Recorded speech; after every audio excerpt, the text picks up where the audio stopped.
अंधविश्वास की मायाजाल में फंसा एक परिवार। अंधविश्वास भयानक भ्रम है। सही में कुछ शक्तियाँ उसी में थी।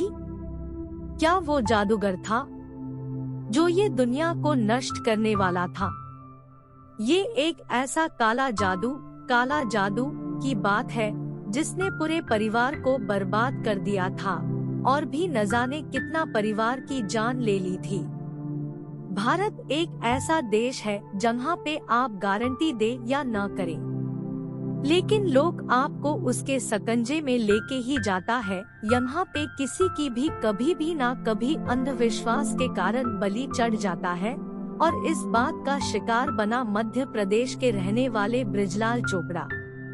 उसका बेटा ठीक ही नहीं होता था और परिवार वालों को ऐसा लगता था कि उनके बेटे के ऊपर कोई काली शक्ति या गुम हो रही है।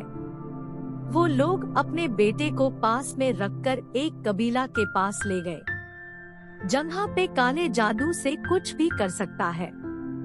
लेकिन वहाँ पर जो बना हो सकता है सुनकर आपके होश उड़ जाएंगे। कबीला के सरदार का नाम पार्वती था। वहाँ पे उनके साथी ने ऐसा काला जादू की झाल बिछाई जहाँ से बृजलाल, उनकी पत्नी और उनका 10 साल का बेटा उसी से बाहर ही नहीं पाया। बृजलाल अभी तो अपने बेटों को लेके किला में पहुँचे ही की था कि वहाँ पे हाजिर सभी ने बृजलाल को जादूगर कह के उसका घोटालो लिया। उनका यह कहना था कि बृजलाल एक बहुत बड़ा जादूगर है और उसकी मृत्यु ये संसार के लिए बहुत ही आवश्यक है। पार्वती ने अपने कबीला के आदमी को आदेश दिया कि वो बृजलाल को मार दे। वो लोग ने बृजलाल को घोर घोर पाठ किया और उनके आसपास नृत्य करने लगे। किसी के हाथ में त्रिशूल था तो किसी के हाथ में तेज धार वाली तलवार। पार्वती ने अपने कबीला के आदमी को आदेश दिया कि वो बृजलाल को मार दे। वो लोग ने बृजलाल को घोर घोर पाठ किया और उनके आसपास नृत्य करने लगे। किसी के हाथ में त्रिशूल था तो किसी के हाथ में तेज धार वाली तलवार। उसी से एक शख्स सामने आया और बृजलाल का हाथ काट दिया। बृजलाल बहुत चीखा, बुमराड़ा किया, वारंवार कहता रहा कि मैं जादूगर नहीं हूँ, लेकिन उनकी चीख उन लोगों के गाने में और हंसने में दब गया। बृजलाल को जादूगर कहने के बाद पार्वती ने अपने लोगों से ऐसा कहा कि इसकी पूरी शक्तियाँ उसके हाथ में है, इसलिए कुछ भी समझ बिना बृजलाल के हाथ काट दिए।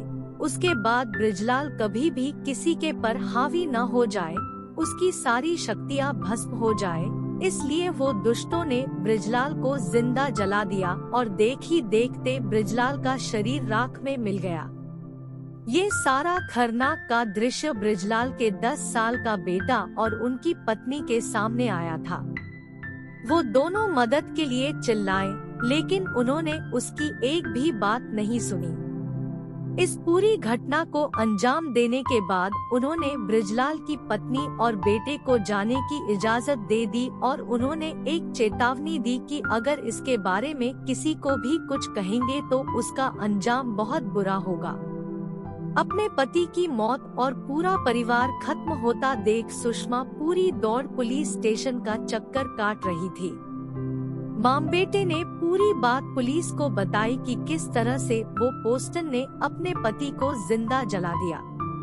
फिलहाल डकनों की पूरी जमात और उनके सरदार पार्वती सहित पुलिस ने सभी की घेराबंदी कर ली और सुनने में आया है कि बहुत जल्द ही उन लोगों को मौत की सजा होगी।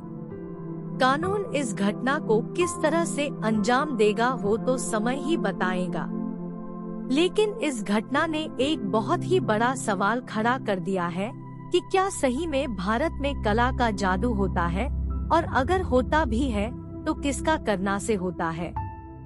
ऐसे ही हर रोज कोई निर्दोष की बलि चढ़ेगी। बहुत सारे सवाल है, लेकिन जवाब ढूंढना बहुत ही मुश्किल है। अगर आपको वीडियो स्टोरी अच्छी लगी हो तो आप इसे अपने दोस्त को शेयर जरूर करना और लाइक, कमेंट, सब्सक्राइबर करना ना भूलें।